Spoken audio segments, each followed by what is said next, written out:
excusez-moi. Il y a des choses qui remontent et ça me met mal à l'aise. Où mon ami franchit le Rubicon et que je découvre que il est l'instigateur de toutes ces situations que je vis depuis plus de 4 ans. Je suis chez moi, la grande sœur de mon ex-copine m'appelle et me dit voilà, j'ai ma belle-sœur qui va venir commencer le travail à Yaoundé et elle cherche un endroit où aller parce qu'elle habite une femme comme toi, Tchaoudja. Du coup, ce serait plus facile pour elle de rallier son lieu de service. Je lui ai dit que bon, de toute façon, en ce qui me concerne, j'ai pas un problème. J'ai pas un problème, mais tu sais, j'ai été avec ta sœur et ses effets sont même d'ailleurs encore ici à la maison. Donc du coup, il serait plus judiciable, il serait plus correct que tu en parles d'abord avec elle et avec ta maman. La réponse qu'ils donneront, c'est avec elle que je vais me plier parce qu'il ne faut pas qu'il y ait d'amalgame après. Elle me dit, ok, je te rappelle, je demande. Elle me rappelle 15 minutes après, elle me dit, ok, j'ai demandé à maman, j'ai aussi parlé à ma petite soeur, elles sont d'accord. Je dis, ok, il n'y a pas de problème. Passe-moi donc le numéro de la fille et puis je lui indique la maison et je vais laisser la clé d'ailleurs à la fenêtre. Elle va trouver le motoman même qui va l'accompagner à la maison, on va lui montrer l'appartement où je suis. Ça se passe, la fille s'installe à la maison. Elle a sa chambre, parce que c'est une maison de 3 chambres, elle a sa chambre. Après 2 semaines après, de temps en temps, elle rentre dans sa famille à Ebolova. Quand elle rentre dans sa famille, le deuxième voyage qu'elle fait, elle revient, elle me dit, il y a une situation, en fait, je ne sais pas comment te parler de ça. Il y a ma soeur, voilà, elle crête les gens et elle a eu une vision sur toi, donc du coup, elle a demandé à sorte que tu l'appelles. Je dis, de toutes les façons, au point où j'en suis, rien d'autre ne peut plus me surprendre avec tout ce que j'ai déjà vécu. Je viens de perdre 6,5 millions que j'ai confié à quelqu'un de garder. L'argent a disparu comme par enchantement, comme par sorcellerie. Je suis à bout, je ne sais pas ce qui se passe dans ma vie, tout ce que j'essaie de faire, rien ne marche plus, je perds tout. Les voitures même se sont gâtées, même la voiture que je viens d'acheter pour commencer à faire Yango avec la voiture me dérange énormément. Je lui ai dit de toute façon, je vais réfléchir, je vais voir. 2 semaines passent, elle envoie encore la nouvelle, elle dit que j'ai dit, dis à la personne chez qui tu habites. Elle vient encore me dire que ma grande soeur dit, ma petite soeur dit, dis à la personne chez qui tu habites de venir me voir, c'est urgent. S'il ne vient pas, c'est son problème. Je vous aurais prévenu. Je prends un peu peur, j'ai dit ok, je prends le téléphone, je l'appelle un après-midi. Je me présente, elle me dit oui, ok. Elle me dit, je ne veux pas te parler au téléphone, mais il faut que tu arrives ici à Ebolova aujourd'hui. Passer le délai, moi je ne pourrais plus rien pour toi. J'ai dit ok, je n'ai pas d'argent sur moi, je vais trouver quelqu'un qui va me prêter l'argent pour venir. Je ne vais pas d'ailleurs voir ma bailleuse, c'est elle qui me donne l'argent de transport. Je prends la voiture. Je prends la voiture en van, une voiture d'occasion, je prends une voiture, j'arrive, je vais partir à Ebolova. On démarre la voiture, une voiture occasion d'Europe. C'était sa première semaine au pays. Je suis sûr que non, avec ça, on va arriver à de bonnes conditions. Je serais même à l'aise que de attendre le car pour que ça charge. On a démarré la voiture, on a quitté ensemble, on a traversé l'échangeur. On est arrivé à l'autoroute, à côté d'un Simalène. Le moteur explose. Du coup, oulala. Le moteur explose, la voiture s'arrête. On descend de la voiture. Moi, ça me fait tellement peur. Enfin, un certain nombre d'informations qu'on m'a donné sur moi, mais est-ce que c'est pas à cause de moi que cette voiture s'est gâtée? À un moment, tu deviens parano. Je prends mon téléphone, je l'appelle, elle me dit, tu as quel numéro? Je dis, je suis bloqué sur l'autoroute en Simalène. Qu'est-ce qui se passe? Je lui dis, en fait, voilà, la voiture, le moteur a coulé. Et là, je ne sais pas quoi faire. Elle me dit, tu es un homme, débrouille-toi, mais arrive à Ebolova aujourd'hui.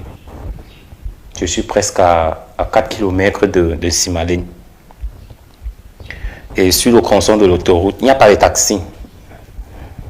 Je commence à marcher de là jusqu'à l'échangeur pour prendre un taxi, arriver sous un soleil battant. Pour arriver à l'échanger, prendre un taxi et rallier un van. Je me suis fait des amis de fortune là sur la route des cordonniers qui faisaient aussi le chemin. On a fait le chemin ensemble. Je suis arrivé à l'échanger, j'ai encore pris le taxi. Cette fois-ci, j'ai pris le bus. On a pris le bus, on a démarré. Quand on traverse un Balmayo, je ne ressens plus mon corps. J'ai des frissons, j'ai la chair de poule, j'ai des frissons, le froid me touche. Au fur et à mesure qu'on avance, je suis en état de choc, mon corps ne répond plus. Je commence à grelotter dans la voiture, les gens prennent même peur. Je dis que mais qu'est-ce qui t'arrive, tu es malade? Quand on est malade, on ne prend pas la route. Je dis que je n'étais pas malade quand j'ai pris le bus. Je n'étais pas malade. Mais moi je commence à soupçonner ce qui se passe dans ma tête. Mais comment dire à tous ces passagers que voilà, j'ai encore vu des choses bizarres depuis cet après-midi. On avance. Je prends peur au moment où les passagers conseillent au chauffeur de s'arrêter dans un centre de santé, de me faire descendre et je reste là. Quelqu'un viendra s'occuper de moi. Je lui dis, attends, je vais appeler d'abord. J'appelle la dame. Je lui explique la situation tout, avec une voix qui tremblotait. Même dit que voilà, comme tu vois là, ça ne va pas ici. On suggère même de me laisser dans un centre de santé, dans une ville plus proche là, pour qu'on me soigne d'abord. Elle me dit, ne descends pas de la voiture, arrive à Ebolova. Tu vas arriver à Ebolova. Elle me dit quand tu vas raccrocher, tu as pris ta Bible comme je t'ai dit. Elle me dit, oui, ok. Lis tel psaume, tu le lis 7 fois. Tu vas arriver. Moi qui ne connaissais pas ouvrir la Bible avant, j'ai commencé à apprendre parce que j'étais déjà touché. J'ai ouvert une Bible que la mère de ma fille m'avait offerte et que je n'avais jamais ouverte. J'ai commencé à lire, j'ai fini et puis on arrive au péage avant Ebolova. Dès qu'on a traversé le péage, le palu a disparu. Je reprends mon cœur. Les gens sont même étonnés dans la voiture qu'est-ce qui se passe. Tu as déjà guéri. Je ressens vraiment mon corps. J'arrive chez la fille, il est presque 17h. 17h par là, presque 18h. J'arrive, bon, comme c'est une famille qui me connaît aussi un peu parce que ma belle-sœur est là-bas, mon ex-belle-sœur est là-bas. J'arrive, je salue les gens qui sont dehors. Quand je vois entrer, on me ferme la porte au nez. Brutalement, je suis même étonné que c'est quel genre d'accueil ça. Elle envoie la nouvelle que dites-lui de rester d'abord là-bas dehors. Je reste dehors, je suis même un peu frustré que je ne peux pas demander à quelqu'un de venir et puis tu lui fais ce genre de scène. Je dis que ok, je vais rester, je digère.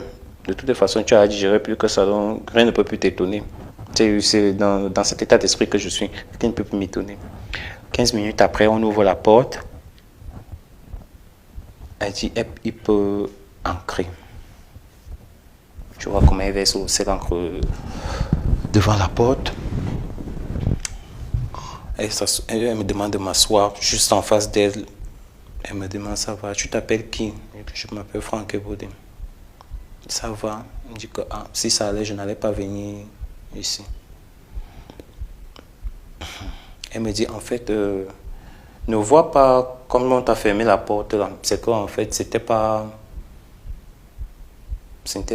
le moment.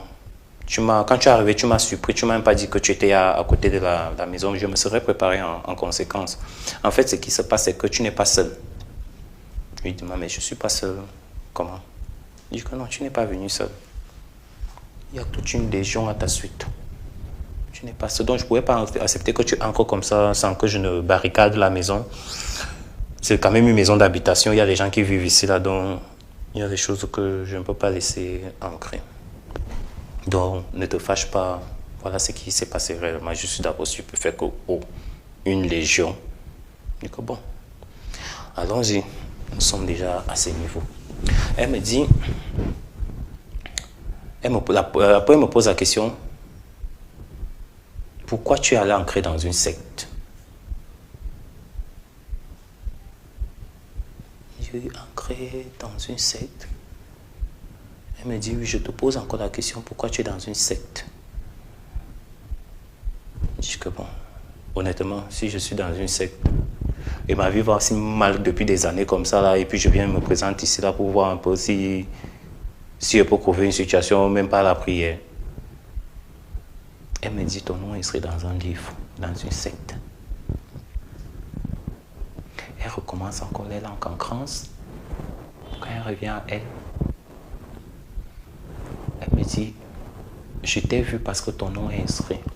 Mais c'est quelqu'un d'autre qui a inscrit ton nom. Je me dis que, oh là là, les choses que j'entends souvent, donc ça arrive à mon niveau. Et je me dis, ok. Elle me dit, tu travailles avec la personne, tu es très intime avec la personne. Tu es très lié avec la personne, c'est une relation vraiment forte. Vous êtes vraiment très liés. Tu travailles avec la personne. Et vous vous connaissez un peu depuis. Moi, dans ma tête, je n'ai que 2 personnes comme ça dans ma vie. La première personne, c'est Hervé. Je dis, c'est lui qui vient d'abord dans ma tête. Lui, non, Hervé. Elle me dit non, pas lui. Laisse-le lui là-bas. Ce n'est pas lui. Je cherche dans ma tête ici. Avec qui encore j'ai vraiment une relation aussi forte. Je parle comme ça sous le contrôle de la grande sœur à mon ex. Elle est assise puisque c'est là-bas qu'elle est en mariage. Elle est assise. Je dis, elle me dit, cherche bien dans ta tête. Moi, je connais le nom, mais je veux que ça sorte de ta bouche. Après, je dis, Bruno. Non, pas lui, comment? Elle me dit que pas lui, comment? C'est le nom là que je voulais que tu prononces. Je dis que non. Elle me dit que aussi. Je dis que Bruno, mon ami. Elle me dit que, et tu continues même encore à l'appeler ton ami. Tu oses encore dire que ton ami. Moi, je sais de quoi elle parle. Du coup, moi aussi, je veux vraiment tester si vraiment sa vision est vraiment cohérente. Elle me repose encore la question, mais tu penses vraiment que tu as encore le devoir de l'appeler, pas le devoir de l'appeler ton ami? Je lui dis que, je vais donc faire comment? Elle me dit, après tout ce qu'il t'a fait, tu oses encore l'appeler ton ami. Les amis ne se font pas ça. Les frères ne se font pas ça. Je dis que, jusque-là, je ne comprends pas. Il ne t'a pas pris ta femme? Pouf. J'ai dit, je ne connais pas cette fille, je viens de la rencontrer. La grande sœur de mon ex n'est pas au courant de cette histoire. Comment cette fille qui ne me connaît pas connaît cette histoire? Ni sa petite sœur qui vit chez moi, je n'ai jamais parlé de ça avec elle. Il ne t'a pas pris ta femme? Il commence à taper le pied au sol. Il ne t'a pas pris ta femme? Je suis d'autant plus gêné que ma belle-sœur qui est assise, je sais que je vais répondre quoi. Il commence à gratter la tête et dit, en fait, il y a une histoire qui s'est passée comme ça. Elle me dit que raconte alors. Raconte-moi, mais je veux que ça sorte de ta bouche. Je viens lui brosser un petit résumé comme quoi j'ai découvert et puis j'ai laissé tomber, machin. Truc. Après, elle me demande, tu oses encore appeler ton ami? Quelqu'un qui prend ta femme, ta copine, encore plus même avec qui tu es en lien, vous avez un enfant. Il veut te tuer. C'est lui qui a mis ton nom dans ce livre. Et tu es là-bas embrouillé comme ça dans un gras. Tu es un paquet qu'on a mis de côté. On viendra prendre le moment venu. Je dis que wow. Après, elle me demande, ok. Elle me dit, tais-toi. Je me tais. Elle me demande que tu dois quoi à ces gens? Parce qu'ils sont là, ils sont devant la porte. Ils te réclament. Il te réclame. Je dis que je ne dois rien à personne là-bas. Tu ne dois rien à ton ami. Je dis que je ne dois rien à mon ami. Tu ne dois rien à ton ancien employeur. Je dis que je ne dois rien. Il me parle de beaucoup de choses ici, là. Qu'il faut que tu commences d'abord par te confesser que tu les dois. Si tu dois, dis ta version. Si ta version coïncide avec ce que moi je pense que je suis en train d'entendre, je vais peser. Et dans la balance, je préfère te dire honnêtement, dans la balance, s'ils ont ce ne reste qu'un peu raison, moi je vais te lâcher, je ne pourrai pas te traiter. Ils vont te prendre et c'était bon pour toi. Je lui ai dit que je ne sais pas ce que je dois ni à mon ami, ni à mon ancien employeur. Tout ce que j'ai eu là-bas, c'était sur l'effort du travail avec ma copine. Donc du coup, on ne doit rien là-bas. Et d'ailleurs, même tout ce qu'on a eu, ce n'était pas l'argent qui nous donnait en main comme ça. C'était qu'on travaillait, d'autres personnes nous récompensaient, pas la maison même. Elle dit, ok. Après, étant l'oreille, elle dit que vous avez donc entendu, non. Maintenant, vous pouvez partir. Elle est en train de parler à la porte. Moi, je ne vois rien. Elle est en train de parler à la porte. Elle dit que maintenant, vous pouvez partir. Et la personne qui va rester va écoper. Après, commence à parler seule là. Je trouve ça tellement bizarre. C'est la première fois que je vois ça de mes yeux. En dehors, dans les documentaires, je vois ça de mes yeux. Du coup, wow, ça devient sérieux. Après un moment, elle ferme la porte et elle me dit, bon, ok, il est 18h, on va d'abord commencer par une séance de prière. Mais avant de commencer la prière, elle me dit, est-ce que tu es sûr que tu veux te faire traiter? Je lui dis, oui, je suis fatigué de vivre la vie que je vis là. Je suis devenu presque un clochard. Je vis des dons. Tout, rien ne marche. Tout se gâte. Même la voiture que j'ai laissée à Yaoundé actuellement, là, que je devais faire Yango avec, tout s'est gâté. Je ne fais plus rien actuellement. Je ne sais même pas comment elle vit pour payer les factures. Elle me dit, si on commence, quand il y aura la réponse de l'attaque que tu as subie, est-ce que ça ne va pas te gêner que ça se répercute sur la personne qui a fait ça? Je dis qu'au point où j'en suis, moi-même j'ai des enfants. J'ai 2 enfants. Donc moi je vais me sacrifier pour quelqu'un qui veut m'abattre et pour qui même j'avais décidé de laisser passer un certain nombre de choses que non, t'avais promis que je serais ton frère à vie, mais toi tu ne fais que enchaîner les erreurs comme ça là, je sais pas, les trahisons comme ça là, je dis que non. Au point où j'en suis, je suis fatigué. Si c'est comme ça, moi-même il faut que je me protège parce que moi-même j'ai une progéniture. Je ne sais pas qui va s'occuper de mes enfants quand ils ne seraient plus là. On engage, peu importe ce qui arrive, je suis prêt. Je dis ok, on a engagé la prière. Ce jour-là, on m'a mis dans un cercle de sel. Pour ceux qui sont très poussés dans la spiritualité, ils comprendront ce que c'est que mettre quelqu'un dans un cercle de sel. Oh mon Dieu, j'ai reçu des sensations, j'ai ressenti des sensations que je n'ai jamais ressenties dans ma vie. Picotement, affaiblissement des genoux, le corps qui fait mal, les courbatures qui reviennent, tout, donc à peu près tout ce que je ressentais dans la voiture quand je venais. Je suis tellement déjà mal que je veux même m'accroupir, je ne tiens pas debout dans le cercle. Elle me dit reste debout. On engage la prière jusqu'à 20h. Elle ne fait que crier sur moi, elle prie, elle prie, elle prie, elle crie sur ma tête, elle prie, elle prie, elle prie. À un moment, à 20h, elle a dit, elle est un peu fatiguée, on va continuer demain. Je dors, je ne sais pas où je me retrouve. Là, toute la nuit, là, je ne sais pas où je me retrouve. Après, elle me dit, j'espère que tu n'es pas pressé parce que la prière, ce n'est pas comme chez les praticiens, ça prend du temps. J'espère que tu n'es pas pressé. Je dis que maman, oui, je suis là. Aucun enfant ne m'attend à la maison. Si ça peut m'enlever, du coup, je me couvre. On continue, on continue, on continue. Pendant des jours, on est dans les séances de prière, on est dans les lavages, avec les bains, les encens. On est à la fin de l'année, de décembre 2023. Un matin, elle se lève, elle dit, elle voyage. Elle prend son sac, elle passe sans crier garde. Elle me laisse les séances de prière que je dois rester faire et les bancs que je dois utiliser. Je finis dans l'après-midi, je commence à laver mes petits habits que j'avais, que j'étais parti avec là-bas et Boulova. Le palu me reprend encore. Nous sommes le 31. Non, nous sommes le 30. Entre le 29 et le 30. Je me rappelle même plus bien de la date.